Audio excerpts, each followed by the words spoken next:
Viewers, this is a special broadcast prepared to be inspired by a man who, who defies convention, embraces the extraordinary. Sanjeev Sanyal, renowned economist, best-selling author, advisor to Prime Minister Modi, has charted paths not just in policy, but now across the vast, unforgiving oceans, viewers. Aboard the INSV Kaundinya, he embarked on a daring journey, daring is the word, that tested the limits of endurance, navigating treacherous waves and harnessing the raw power of the sea in a quest that symbolizes Bharat's spirit of adventure and resilience. The world is talking about it. And we have Sanjeev Sanyal with us. Remember when Sanjeev Sanyal danced with infectious joy? That clip exploded across the internet, capturing hearts worldwide.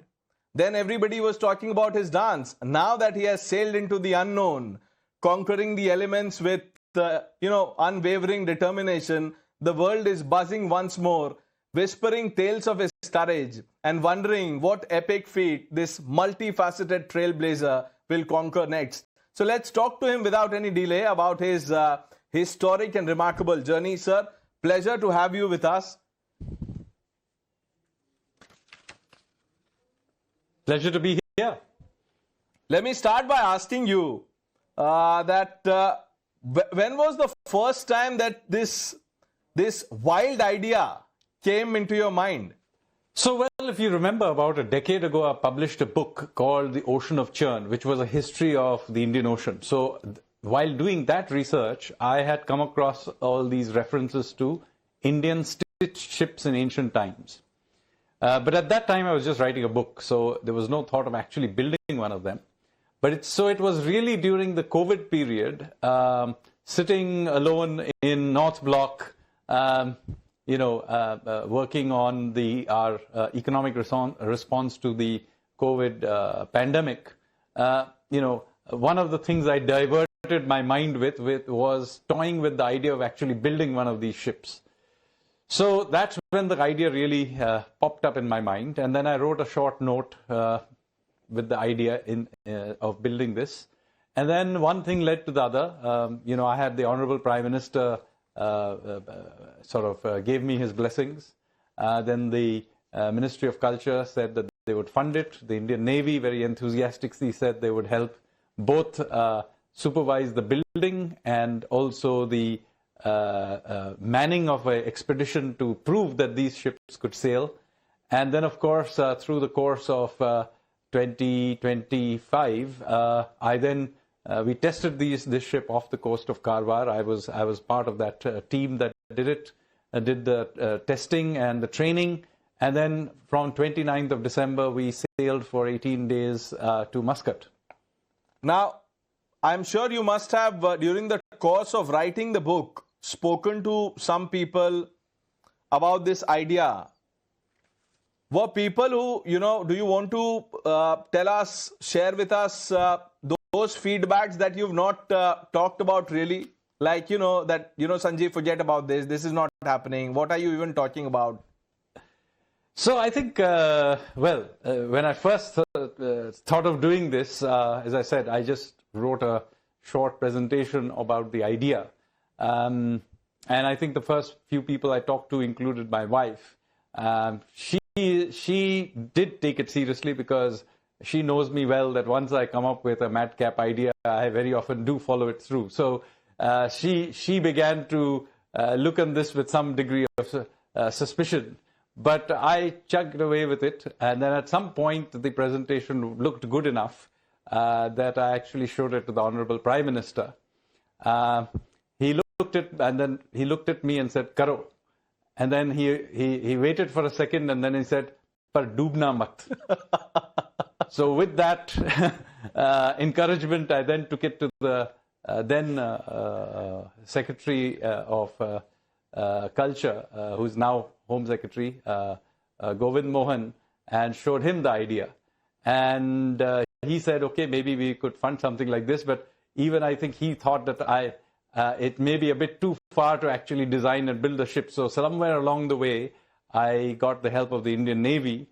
And then the whole thing began to take a life of its own. So I think I won't say there were too many naysayers in that sense. Many people thought maybe it was very complicated, then I wouldn't actually be able to do it. But let me say that I have had extraordinary support from the Honorable Prime Minister, from the Ministry of Culture, from the Indian Navy, from the Ministry of External Affairs, from the Shipping Ministry. There are many, many people who helped me put this together. Sir, allow me to ask you this. While experiencing a full moon night on the deck of INSV Kaundinya, did this thought cross your mind, or the words of the Prime Minister echo in your head? Dubna mat. It did, because do remember that this is not the first time such attempts have been done. The Omanis, for example, had built 2 ships.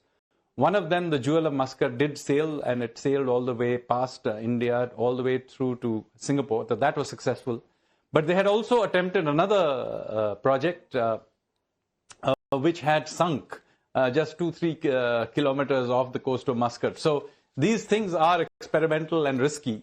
So, so at different stages, this did pass my mind. For example, when we built it, and the first time we put it in the water, we were quite relieved that it actually floated. Because do remember, this ship does not have any nails. It's literally stitched together. It's like clothes are stitched together. We have stitched together wooden planks.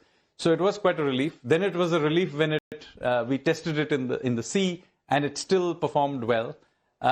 So, at every stage, we were apprehensive that something would fall apart. But as we sailed further and further from Porbandar, and the ship held up to all the waves and the stormy seas and so on, we became more and more confident. So, while you were on board and you were sending regular updates, going by what one saw on your Twitter feed, were there moments during the course of the journey where all of you got together and thought that, look, the next 30 minutes or 40 minutes are, do or die, something like that, what if this doesn't happen? What if? Were those questions there?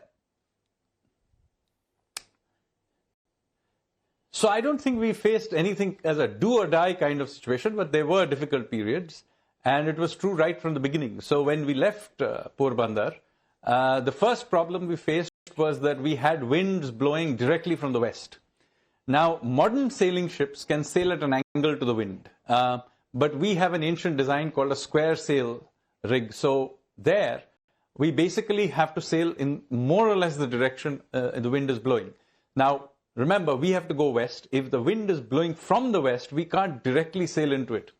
So we were in a difficult position, and we then took the call that we'll keep sailing northward using the wind, because we can have some angle. And so the wind was good enough to allow us to keep sailing from Porbandar and sail northward. So this meant that we kept sailing north. And first two and a half days, we first went past the Gulf of Kutch, and when we were approaching the Sir Creek, which is basically the Indo-Pak border. As you can imagine, we became a bit concerned at this stage. In fact, we had a whole bunch of Indian fishing vessels that began to signal to the Indian Coast Guard. So then we turned south. So we are again still sailing at an angle to the wind, but unable to break westwards. So then at that stage, we began to sail south. But now the wind is really strong, and the current is also there. And so if you look at the way the ship sails, you will see that in the first 2 days, we first go north, then we go south, and then actually we get blown eastward. So actually we were getting blown back towards Gujarat for about on the 3rd day. And those who were following us, because we did have a geopositioning thing that others could follow, they may have thought that we had abandoned the whole expedition and were heading home back towards Mandvi or some such place. But thankfully, on the 1st of January, the winds changed, and we were able to swing with the winds blowing from the northeast. We were able to swing towards the west and break out towards Oman. So the first 2-3 days were quite tough because, one, we were still new to the ship. The wind was contrary. There was quite strong wind. There was a lot of rolling in the ship, and waves were strong. And we had this constant problem that having sailed for almost 3 days, we had made no headway towards Oman. That's a life lesson. It is indeed a life lesson in the sense that it does remind you that sometimes even when you think you've done everything right and prepared and trained and so on and so forth, the circumstances may be such that they'll completely blow you in the opposite direction, and you have to keep the faith. Because on the third day, if we had simply got blown back to Gujarat, it would have been quite difficult. Now, sir, please, I want an unfiltered answer on this one. What was your routine like? कितने घंटे सोते थे आप? क्या खाते थे? We know thepla tha, biryani thi, DRDO packaged, all that. But if you could, give us more details than what we've seen already on your Twitter handle. So one thing you have to realize that there is a sort of schedule and there is not. So there are these 4-hour watches that you have to do. So do remember, the ship is, at any point in time, there are at least 4 people who are running the ship, even if everything is stable. See, this is true day and it's true at night. So you have a system of watch which is circulating through, and so depending on the watch, at least 4 people are sort of deployed on the ship. Even in perfect condition, there'll be 4 people. At least one person running the one, or very often 2 people manning the steering oar. There'll be one watch, and there'll be one officer who will be running the ship, even in the best of conditions. Now, what really happens is that conditions keep changing. So you may get a flat period, you may get a stormy period, you'll suddenly have to call the whole crew on board to raise the sail, lower the sail. So I won't say there is a proper, as I said, other than the watch system, which does have some regularity, different days are completely different. Some days there is no wind at all, in which case, you are not manning the ship. Instead, you're spending the time cleaning up and doing those kinds of things which you can only do when, when the ship is stable. And then, of course, you mentioned the food. This ship, as you know, is a replica of an ancient ship. So we don't have any refrigeration.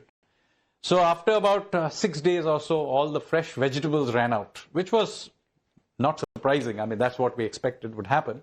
But we had prepared for it. From that point on, it was all dry ration. So yes, we did have some of those DRDO dried food. We had theplas, we had khichdi, we had Maggi.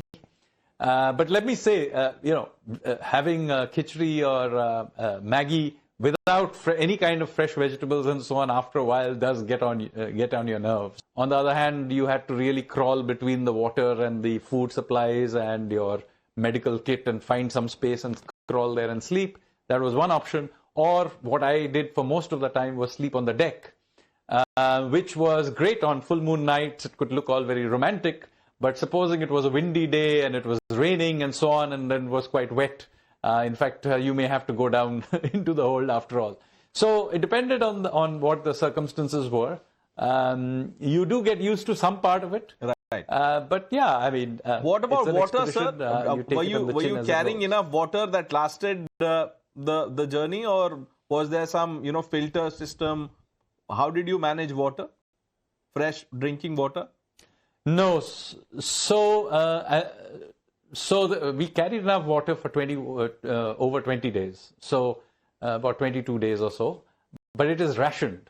So we have about 4.5 liters per person per day, which includes the water you drink and you wash and your contribution to the cooking pot. So the water is rationed, which means, of course, you can't waste it on things like shaving. And you may have noticed I ended up getting a beard through the course of this voyage. It also means that you can't really bathe regularly anyway. If you can either sponge yourself with a towel or something like that, or you can use wet wipes to clean yourself, or if you want, you can bathe in salt water. But then salt water is really bite into your skin. So you have to then have saved up enough of your ration to be able to then have enough 2-3 liters to rinse yourself off later afterwards. So depending on your preference, you had to ration that water out for various things. Anybody special, by special I mean a person of importance that you must have spoken to during the course of this journey, Prime Minister, anyone in the government of India from on board? So, as you know, the Honorable Prime Minister was following this. He tweeted about it, right. and we were sending him regular updates. We also spoke to the Navy Chief, right. Admiral Dinesh Tripathi, from on board on 2 occasions, and so on. And then, of course, there was Minister Sonowal, Honorable Minister of Shipping, who in fact turned up in Muscat to greet us on the jetty. So, there were a lot of support from the Indian government. Okay, so I have some, rapid fire questions. But before that, I want to ask you about the post that you had put in September 2023. This is about the Now Devi Mandir that you said in the Sacred Grove in the inland forest of Goa. And finally, an update on January 14 this year when you said that on behalf of the crew, I would like to thank the deity. Tell us about that, Now Devi. Along the coast of India, in different places, there are various traditions. So in the Goa Karwar area, there is a tradition of worshipping Now Devi. She is the deity of long voyages. She's obviously a form of Shakti, but specifically for voyages. Now, the temples of Now Devi from ancient times that were along the coast were destroyed by the Portuguese when they conquered Goa. But one of these shrines, which is quite inland into the forests of Goa, somehow survived. And it's an open-air kind of a shrine, and it's very beautiful, and I've posted photos of it as well. So I heard about it from someone who then took me there, and we prayed at that shrine at the time that we started constructing the ship. So do remember, for me, the voyage is not only the 18 days on sea, but the voyage really starts with the construction of the ship, the testing and training that we did, and then ultimately the 17-18-day crossing. So I thought that it was appropriate that since I had gone for her blessings at the time that he started construction, having completed the first voyage, I should also thank her. So I'm sure you must have seen a little bit of the social media commentary also, and that is unavoidable these days. Whatever good intentions you may have, there are always the naysayers, So does it bother you when people say that, look, why are we wasting money on something like this? This is some adventure sport, personal gratification, etc., etc. Look, no matter what you do in social media, you will have somebody in some naysayer. One has to grow a thick skin and carry on. I mean, clearly, the Ministry of Culture funded it. The Ministry of Culture is well within its rights to try and, bring back maritime traditions. And the Indian Navy similarly thought it worth their while. The vast majority of people were supportive of this, as you are aware, even on social media, as it happens to be. So I don't think I'm not too concerned about this. As I said, no matter what you say, even if I say the sun rises in the east, somebody will raise some objection to it on social media. Right. Dr. Anand Ranganathan put out a post after the journey was complete. He said, Sanjeev and his team, they deserve a Padma Award. I'm grateful for your support. Thank you very much. Okay. Now let's start with the rapid fire question, sir. Whatever comes to your mind. One ancient Indian Ocean route you must sail next.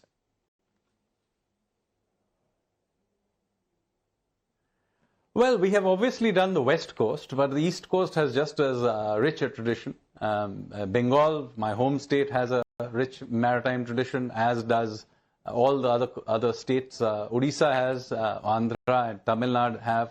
So I think it will be right to take INSV Kaundinya to the East Coast and maybe do a voyage there. Now, obviously, all of this depends on checking whether this ship is in good condition. So right now, as we speak, the ship is still in Muscat. I have come back, but the crew and the ship are still in Muscat. They will do a thorough check before the return voyage. And having come back to India, they'll do another check to see whether the ship is in good condition to attempt some sort of voyage on the eastern seaboard as well. And when you say eastern seaboard, Indonesia or Cambodia, if you had to pick one? Well, as I said, a lot of it will depend on what condition the ship is in, and then we will have to spend some effort into working out the winds and currents and all those kinds of things. The conditions on the Bay of Bengal side are more difficult than those on the Arabian Sea side. It's not the least that it tends to have much more violent cyclones and so on, but also that the distances are much larger. Gujarat is much closer to Oman than, say, the eastern seaboard of India is to a place like Bali or Cambodia or some such place. That would make the voyage a lot longer. And we have to look at the practicalities of doing this. It's one thing to say you're carrying whatever 21 days, or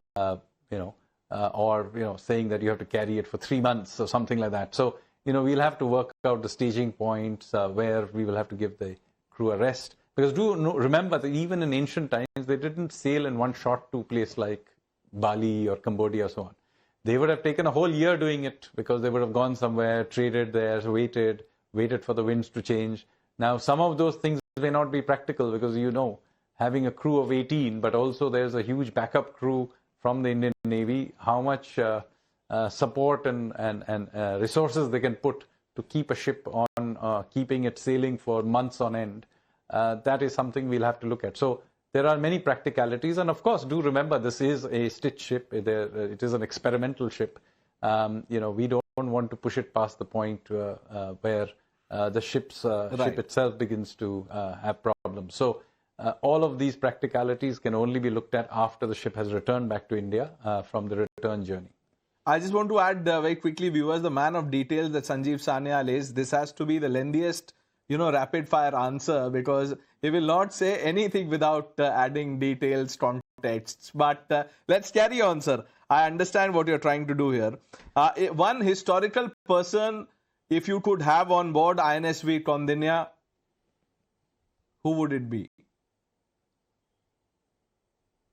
Well, I would like to have the original Kaundinya on board. He was an Indian merchant some 2,000 odd years ago who sailed to the Mekong Delta, married a local princess and set up the first Hindu kingdom in the Cambodia-Vietnam area called Funan.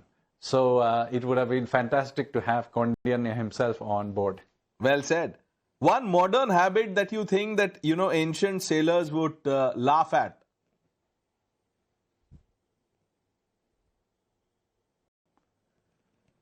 I don't know. Maybe they would have laughed at our at social media, But on the other hand, I think by putting out updates on a daily basis, I think a lot of people followed the journey live, which I think made it interesting. Because do remember that we were trying to recreate a journey that doesn't today any longer exist. So I think lakhs of Indians followed the journey and got a sense of how their forefathers would have crossed the oceans.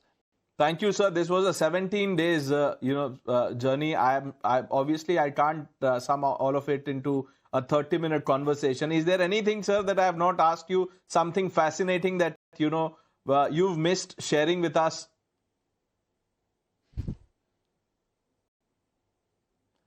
Well, I think the general idea was to show that Indians have been, over thousands of years, a risk-taking, adventurous people. And our ancestors were all over the Indian Ocean sailing ships like this. So I think the main point is that when we explore our past, it's not something that is only there in some inscription or text. There is a living tradition. And in fact, many other countries do the same thing. There's a whole field of something called experimental archaeology that other countries do, but somehow we in India have been quite reticent about going out and doing these kinds of things. So while I have done it in one particular way, I hope that others will take up this and sort of find other ways of exploring the past by recreation or reliving it.